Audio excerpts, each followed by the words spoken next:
Ang kwento ng magkaibang sanga. Sa isang kagubatan, may dalawang sanga sa isang puno.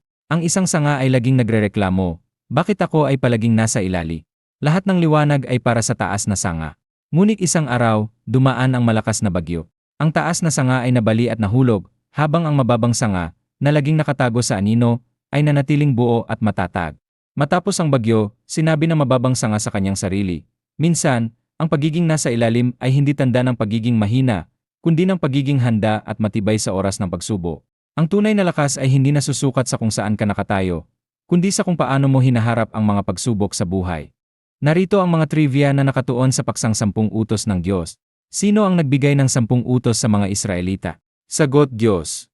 Saan ipinasa ang 10 utos? Sagot: sa 2 tablet ng bato. Ano ang unang utos sa 10 utos? Sagot: huwag kang magkakaroon ng ibang Diyos maliban sa akin. Ano ang pang-5 utos sa 10 utos? Sagot: igalang mo ang iyong ama at ina. Ano ang ipinagbabawal ng 8 utos? Sagot: huwag kang magnakaw. Ano ang ipinagbabawal ng 9 na utos? Sagot: huwag kang magsaksi ng mali laban sa iyong kapwa. Ano ang pang-10 utos sa 10 utos? Sagot: huwag mong pagnanasaan ang may bahay ng iyong kapwa. Sana magustuhan mo ang trivia na ito sa paksa ng 10 utos. Panalangin. Panginoon, maraming salamat sa bagong araw na ito. Salamat sa iyong pagmamahal at biyaya na patuloy mong ipinapaabot sa amin. Sa gitna ng aming mga gawain at pagsubok, naway patuloy kaming makaramdam ng iyong presensya at gabay. Tulungan mo kaming maging mapagpakumbaba, maawain, at matatag sa pananampalataya.